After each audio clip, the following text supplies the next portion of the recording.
Cette application et cette application ont toutes été créées sans écrire une seule ligne de code, mais que se passerait-il si je vous disais que vous pouvez créer votre propre application à 10 000 $ en quelques heures seulement en utilisant l'IA? Et pour le prouver, je vais créer une application avec vous spécifiquement pour cette vidéo. Sans dépenser un seul centime, on va créer une application grâce à un outil qui nous offre des tokens gratuitement. Mais avant tout, il nous faut une idée. Une idée d'application qui répond à un besoin ou qui résout un vrai problème. Pour ça, on peut demander à ChatGPT, peux-tu me donner une idée d'une application facile à créer et qui résout un problème majeur? Mais entre nous, les meilleures idées viennent souvent de votre propre cerveau. Bref, ChatGPT nous donne plusieurs idées simples à réaliser. Mais pour cette vidéo, on va faire quelque chose de basique. Créer un chatbot, une appli qui répond à des questions, un peu comme ChatGPT. Pour créer notre app, nous pouvons utiliser Bolt IA, qui est aussi facile à utiliser. Mais aujourd'hui, je vais vous présenter un nouvel outil IA, appelé Lovable. Lovable offre des tokens gratuitement et propose aussi des plans pro si tu veux aller plus loin.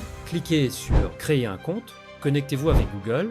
Une fois connecté, vous serez redirigé vers une interface avec quelques questions. Vous pouvez répondre si vous voulez, mais nous, on va cliquer sur Skip pour aller plus vite. Et voilà, on peut commencer. Ici, on a la barre de prompt. Si vous descendez un peu et cliquez sur Dernier, vous verrez les applications créées par d'autres utilisateurs. C'est pratique si vous manquez d'inspiration et vous cherchez une idée. Revenons vers la barre de prompt. Dans la barre de prompt, on va taper « Crée pour moi une application simple avec une interface simple qui répond juste à des questions ». Pas besoin de faire compliqué.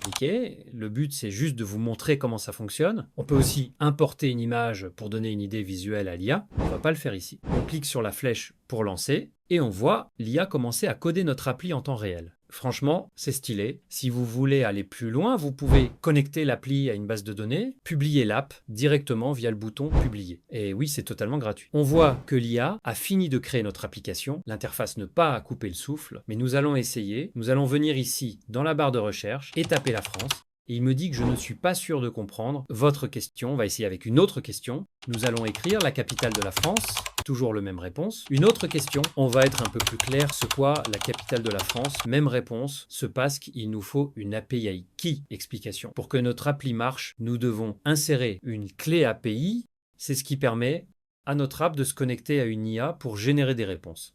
Pour choisir un bon API qui peut marcher avec notre application, nous devons aller sur ChatGPT et nous allons lui demander quelle API key je peux utiliser gratuitement pour insérer dans une application chatbot qui répond juste à des questions. Et boum, ChatGPT nous montre plusieurs API keys de différents IA qu'on peut utiliser pour notre application. On peut utiliser l'API de OpenAI, le GPT, mais c'est payant, comme on peut voir ici. Nous cherchons quelque chose de gratuit et je suis tombé sur Gemini API de Google. Gemini est totalement gratuit pour l'instant, comme on peut voir ici. Cliquons sur le lien et ça nous amène sur l'interface de Google AI Studio. Cliquons sur Get API Key, ça nous amène ici. Cliquons encore sur Créer une clef API et rechercher Gemini API. Cliquons sur Gemini et puis sur Créer une clé API dans un projet existant. Ça va nous générer un lien. Cliquons sur copier et nous venons d'avoir une clé API de Gemini gratuitement. Rentrons maintenant et dans la barre de prompt, nous allons écrire change de l'interface passe, que j'aime pas trop cette interface. Change l'interface et je vais utiliser une API key de Gemini. On va lui dire pour qu'il adapte l'appli pour ça et on lance le prompt et il me répond d'accord, comme vous pouvez lire ici. Il me dit que nous aurons besoin de la clé d'API de Gemini. Et il m'explique comment il va s'y prendre. Je vais lui dire, voici la clé API de Gemini, je copie la clé et je la colle. Et en quelques secondes, l'interface a été changée avec succès. Nous pouvons maintenant essayer notre appli. On va écrire la même question que précédemment, la capitale de la France. Mais on voit ici un petit message d'erreur qui dit « Impossible de générer une réponse ». On va juste prendre une capture d'écran et de lui l'envoyer et d'indiquer le message d'erreur « Impossible de générer une réponse ». On envoie, il va vérifier le problème et le résoudre. Cette fois, ça doit être la bonne. On va réessayer avec la même question. Et boum, ça nous répond, nous venons de créer notre chat GPT. On va lui poser une autre question, ce quoi YouTube?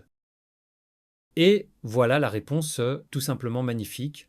Je vois que le nom ne me plaît pas. Je vais lui dire tout simplement, change le nom. Je veux que ça s'appelle Vidé.